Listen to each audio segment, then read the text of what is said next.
إلا كافة للناس هو الذي أرسل رسوله بالهدى ودين الحق ليظهره على الدين كله وكفى بالله شهيدا.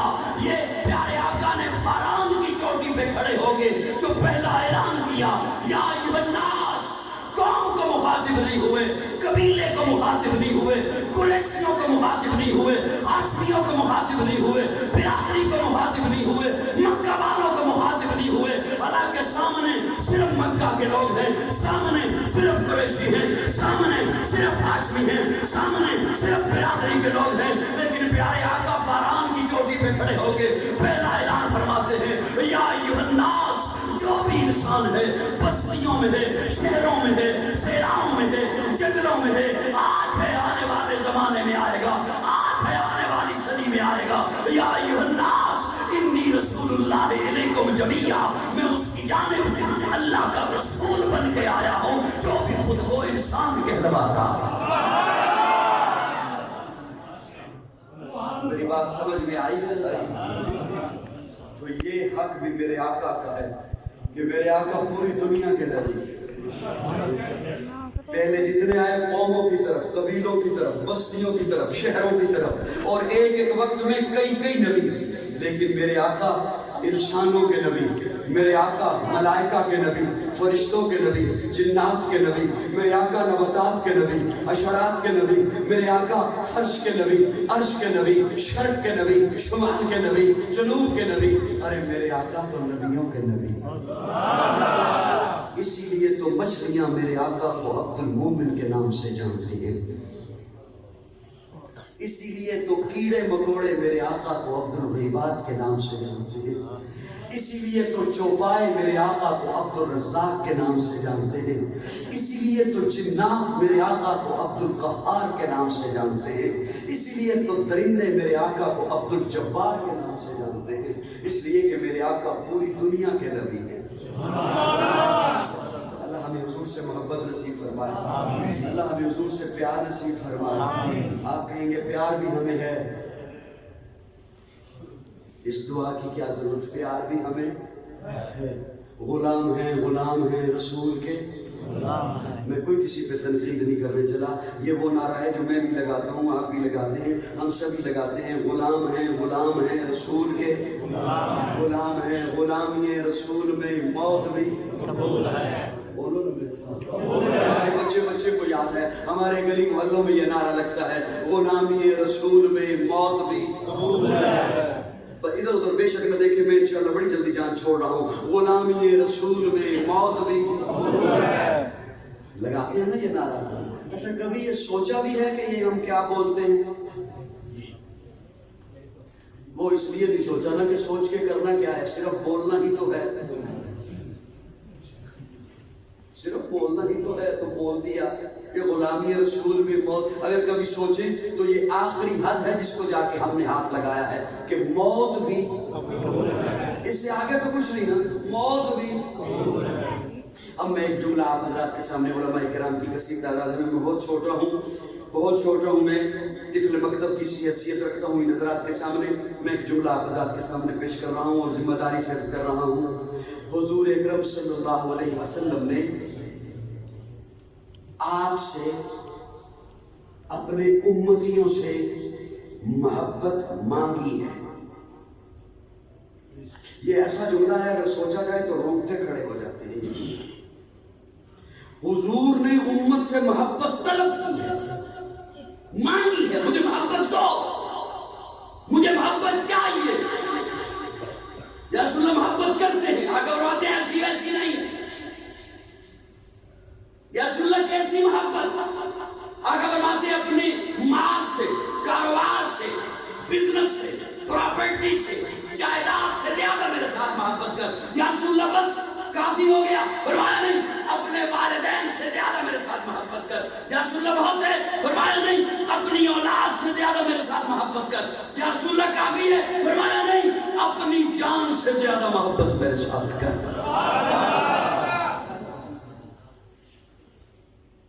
یا رسول اللہ اگر اتنی محبت نہ کر سکوں, توجہ, بڑی ذمہ داری سے جو عرض کر رہا ہوں, اور توجہ سے سنیے گا. یا رسول اللہ اگر اتنی محبت نہ کر سکوں, کمزور ہوں, نہ کر سکوں, تو پھر آقا کا فرمان سن لیجئے, آقا کا فتویٰ سن لیجئے. حضور اکرم صلی اللہ علیہ وسلم فرماتے ہیں لا یؤمن احدکم حتی اکون احب الیہ من والدہ وولدہ والناس اجمعین. اگر اتنی محبت نہیں کر سکتا تو پھر خود کو مومن نہ کہنا. نماز اچھی, روزہ اچھا, حج اچھا, زکات اچھی, مگر میں باوجود اس کے مسلمان ہو نہیں سکتا جب تک کٹ مروں خواجہ بطا کی حرمت پر. خدا شاہد ہے کامل میرا ایمان ہو نہیں سکتا. اب سوال یہ ہے, آپ حضرات ماشاءاللہ پڑھے لکھے ہیں, اگر پیارے آقا یہ فرماتے ہیں مجھ سے اتنی محبت کرو جتنی والدین سے کرتے ہو, یقین جانو بڑی بات تھی. میری باتیں اگر سمجھ آ رہی ہیں تو میں تھوڑا سا اور وقت آپ کا دے دوں, ورنہ میں اجازت چاہتا ہوں. نہیں, زبردستی بالکل بھی نہیں ہے. حاضری میری تمام ہوگی, وعدہ پورا ہو گیا. اللہ آپ کو جزائے خیر عطا فرمائے. دعائیں میں نے لینی تھی وہ میں نے آپ سے لے لی, تو میں رخصت مانگ لیتا ہوں اگر میری باتیں سمجھ نہیں آئی. مجھے یوں محسوس ہو رہا ہے جیسے میں زبردستی سنا رہا ہوں. اگر پیارے آقا یہ فرماتے مجھ سے اتنی محبت کرو جتنی والدین سے کرتے ہو, یقین جانو بڑی بات تھی.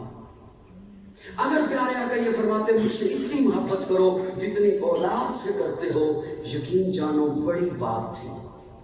اگر پیارے آقا یہ فرماتے مجھ سے اتنی محبت کرو جتنی اپنی جان سے کرتے ہو, یقین جانو بڑی بات تھی. لیکن پیارے آقا فرماتے اتنی نہیں, ان سے زیادہ. جو ہے والدین سے, اولاد سے, جائیداد سے, اپنی جان سے. اب بات یہ ہے کہ یہ کیوں فرمایا؟ اجازت ہو تو آپ کی خدمت میں وہ جملہ کھولوں. یہ کیوں پیارے آقا نے فرمایا کہ ان سب سے زیادہ کر, اولاد سے زیادہ محبت کر, پیسے سے زیادہ محبت کر, اپنی جان سے زیادہ محبت کر. کیا وجہ کیا ہے؟ پیارے آقا فرماتے ہیں اس لیے کہ تیری زندگی میں کبھی غم آئے گا, کبھی خوشی آئے گی, آتی ہے. کبھی تو تجارت کرے گا, کبھی تو معیشت سنبھالے گا, کبھی تو سیاست کرے گا, کبھی تو سرداریاں کرے گا, کبھی صلح کرے گا, کبھی جنگ کرے گا, کسی سے دوستی کرے گا, کسی سے دشمنیاں پالے گا, کہیں رشتہ داریاں نبھائے گا. بہت سارے مواقع آئیں گے تیری زندگی میں, کیونکہ دارالابتلاء میں جو ہے, تو اس گھر میں جو ہے, زندگی میں ہے نا, اس دنیا میں جو ہے نا, تو یہ آئیں گے, غم بھی آئے گا, خوشی بھی آئے گی. تو مختلف اوقات میں مختلف عہدوں پر رہے گا. ہر موقع پر ہر موقع پر غم ہے تب, خوشی ہے تب, تجارت ہے تب, معیشت ہے تب, سیاست ہے تب, ہر موقع پر معاشرت ہے تب. میری جانب توجہ, میری جانب وہ بات کر رہے ہیں اللہ سے, آپ میری جانب دیکھیں. کوئی بھی موقع پر ایک طرف ہوگا میرا حکم. آقا فرماتے ہیں ایک طرف ہوگا میرا حکم, ایک طرف ہوگی باپ کی بات, ایک طرف ہوگا میرا حکم, ایک طرف ہوگی اولاد کی رائے, ایک طرف ہوگا میرا حکم, ایک طرف ہوگی بیوی کی خواہش, ایک طرف ہوگا میرا حکم, ایک طرف ہوگی ملا کی بات, ایک طرف ہوگا میرا حکم, ایک طرف ہوگی لیڈر کی بات, ایک طرف ہوگی میری سنت, ایک طرف ہوگی برادری کی رسم. اگر محبت کا حکم ہوتا برابر, تو کہتا چاہے حضور کی مانو, چاہے باپ کی مانو, حکم برابر ہے. چاہے حضور کی مانو, چاہے اولاد کی مانو, حکم برابر ہے. چاہے حضور کی مانو, چاہے بیوی کی مانو, حکم برابر ہے. چاہے حضور کی مانو, چاہے اپنے پیر کی مانو, چاہے اپنے لیڈر کی مانو, حکم برابر ہے. آقا فرماتے ہیں حکم برابر نہیں ہے. لا یؤمن احدکم حتی اکون احب الیہ من والدہ وولدہ والناس اجمعین. جب کسی ایسی بات پر, ایسے موقع پر, ایسے پوائنٹ پر میری بات آ جائے, پھر سب کی باتیں جوتے کی نوک پہ رکھ دے, محمد کے دامن سے جڑ جا. یہ ہے حضور سے سب سے زیادہ محبت. یہ بات سمجھ آئی؟ اللہ یا رسول اللہ محبت ہوتی ہے قربت کی وجہ سے. توجہ کس وجہ سے؟ قربت کی وجہ سے. یا رسول اللہ باپ میرے قریب ہے, باپ کا چہرہ دیکھو حج کا ثواب ہے. اولاد میرے قریب ہے, اولاد کے منہ میں نوالا رکھو صدقے کا ثواب ہے. یا رسول اللہ میں نے تو آپ کا زمانہ ہی نہیں پایا, صدیوں بعد آیا. آقا کیسے قریب ہیں, آقا کیسے قریب ہیں. اللہ قرآن میں فرماتے ہیں النبی اولا بالمؤمنین من انفسہم. حضور ایسا قریب ہے. حکیم الامت علماء دیوبند کے ماتھے کا جھومر مولانا اشرف علی تھانوی رحمت اللہ تعالیٰ علیہ کیا خوبصورت جملہ لکھتے ہیں. ہے کسی کے پاس عشق کا ترازو تو حضرت تھانوی کا جملہ تولے. وہ حضرت تھانوی جن کے متعلق بعض فرقہ واریت کو ہوا دینے والے ناعاقبت اندیش بازاری افراد حضرت تھانوی پر تیر طنز کے برساتے ہیں. میں ان کی خدمت میں عرض کروں گا ہے کسی کے پاس عشق کا ترازو تو وہ حضرت تھانوی کا جملہ تولے. حضرت تھانوی لکھتے ہیں خودکشی کے لیے کوئی دریا میں چھلانگ لگائے تو حرام ہے, آگ میں چھلانگ لگائے تو حرام ہے. خود سے مرنے کے لیے کوئی کہیں چھلانگ لگائے کنویں میں تو حرام ہے, لیکن اگر آقا حکم فرمائے چھلانگ لگا تو واجب ہے.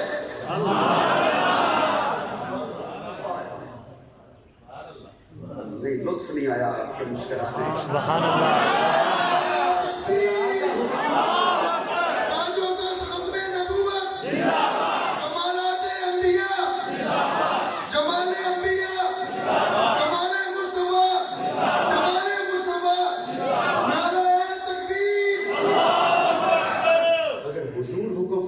چھلانگ لگا تو واجب ہے, اس لیے کہ ہمیں اپنی جانوں پہ وہ حق حاصل نہیں جو حضور کو ہماری جانوں پہ حق حاصل ہے.